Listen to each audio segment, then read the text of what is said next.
Hello and welcome to Unit 1 Philosophy. My name's Julian and I'm one of the teachers involved in this course, and I thought I'd just give a quick video just to welcome you, and I thought I might focus on top five tips for studying philosophy at distance education. And the reason being that you may be new to learning via distance ed, or you may be new to the discipline of philosophy as well.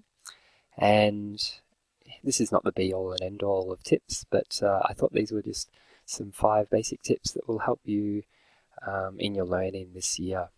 So tip number 1, here we go.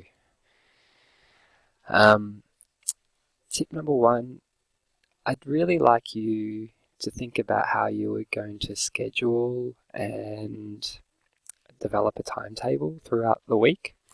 I think the best approach for philosophy is to have a number of times dedicated throughout the week for looking at the readings and activities.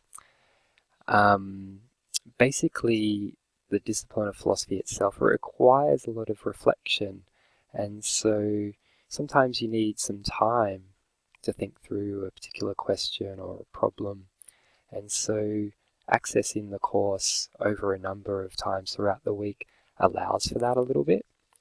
And it's also good because you're not rushed. I think one problematic thing that you should be trying to avoid is to try and do all of your philosophy readings and activities in one big session. I think that's problematic because you might not be able to get the best out of your own thinking. So if you can, just allocate a number of times throughout the week to look at your blog, look at the course reading material, and try to space it out over the whole week rather than all in one session. Tip number 2. Here's the 2 philosophy teachers involved in Unit 1 philosophy. As you can see, interesting characters. There's Arthur and myself.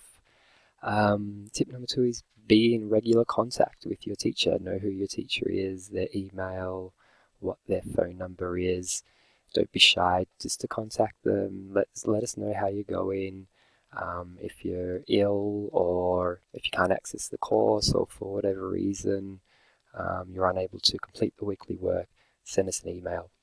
If you have questions, no matter what small or large they might be, just shoot us an email or give us a call. Just if you want to clarify a word or a meaning, anything at all really. By now you probably should have received some information from your teacher. So you should have their email address and contact details. So just be in regular contact with us. We get a bit anxious if you're not. So just touch base every now and then and let us know how you're going.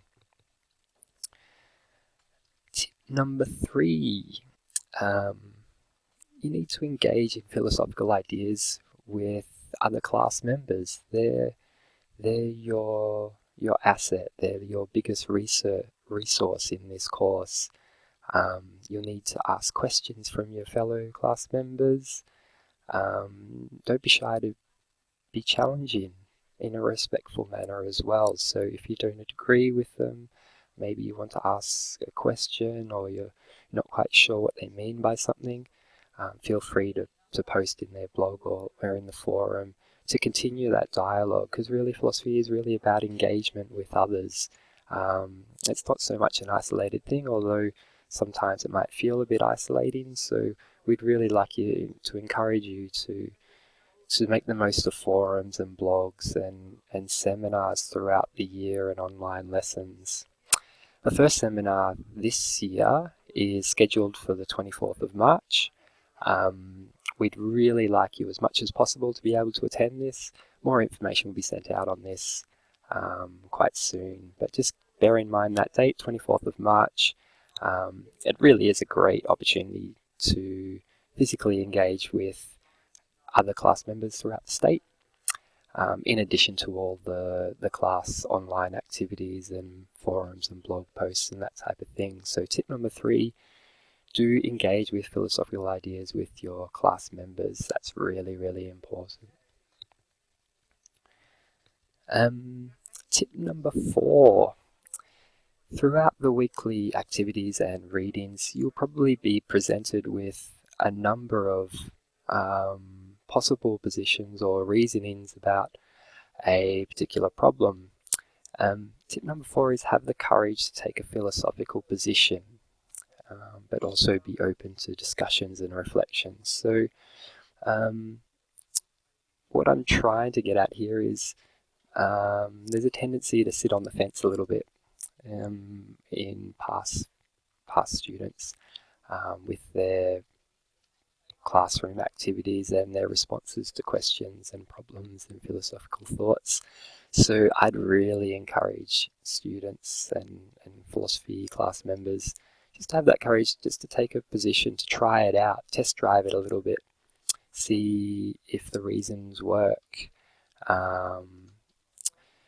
Take the courage to defend criticisms that might be encountered by that position. So that's tip number 4.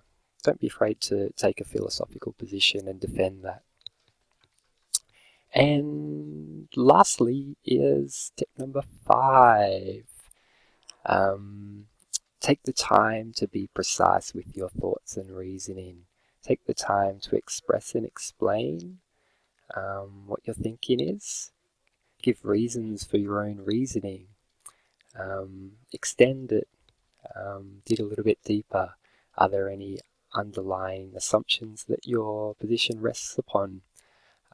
Take the time to express that to your fellow class members and us, the teachers, because that's really where the fruits of philosophy is, in extending your thoughts, being precise. And in that way, people are better able to engage with your own thinking because they understand it much better. They understand the meaning, and so they're able to engage with that and have a clearer idea of what your thinking is. So that's just a quick brief overview, top 5 tips that I think are helpful. The course itself begins next Monday, the 6th of Feb, so we'll be in contact with you more next week. Thanks and bye.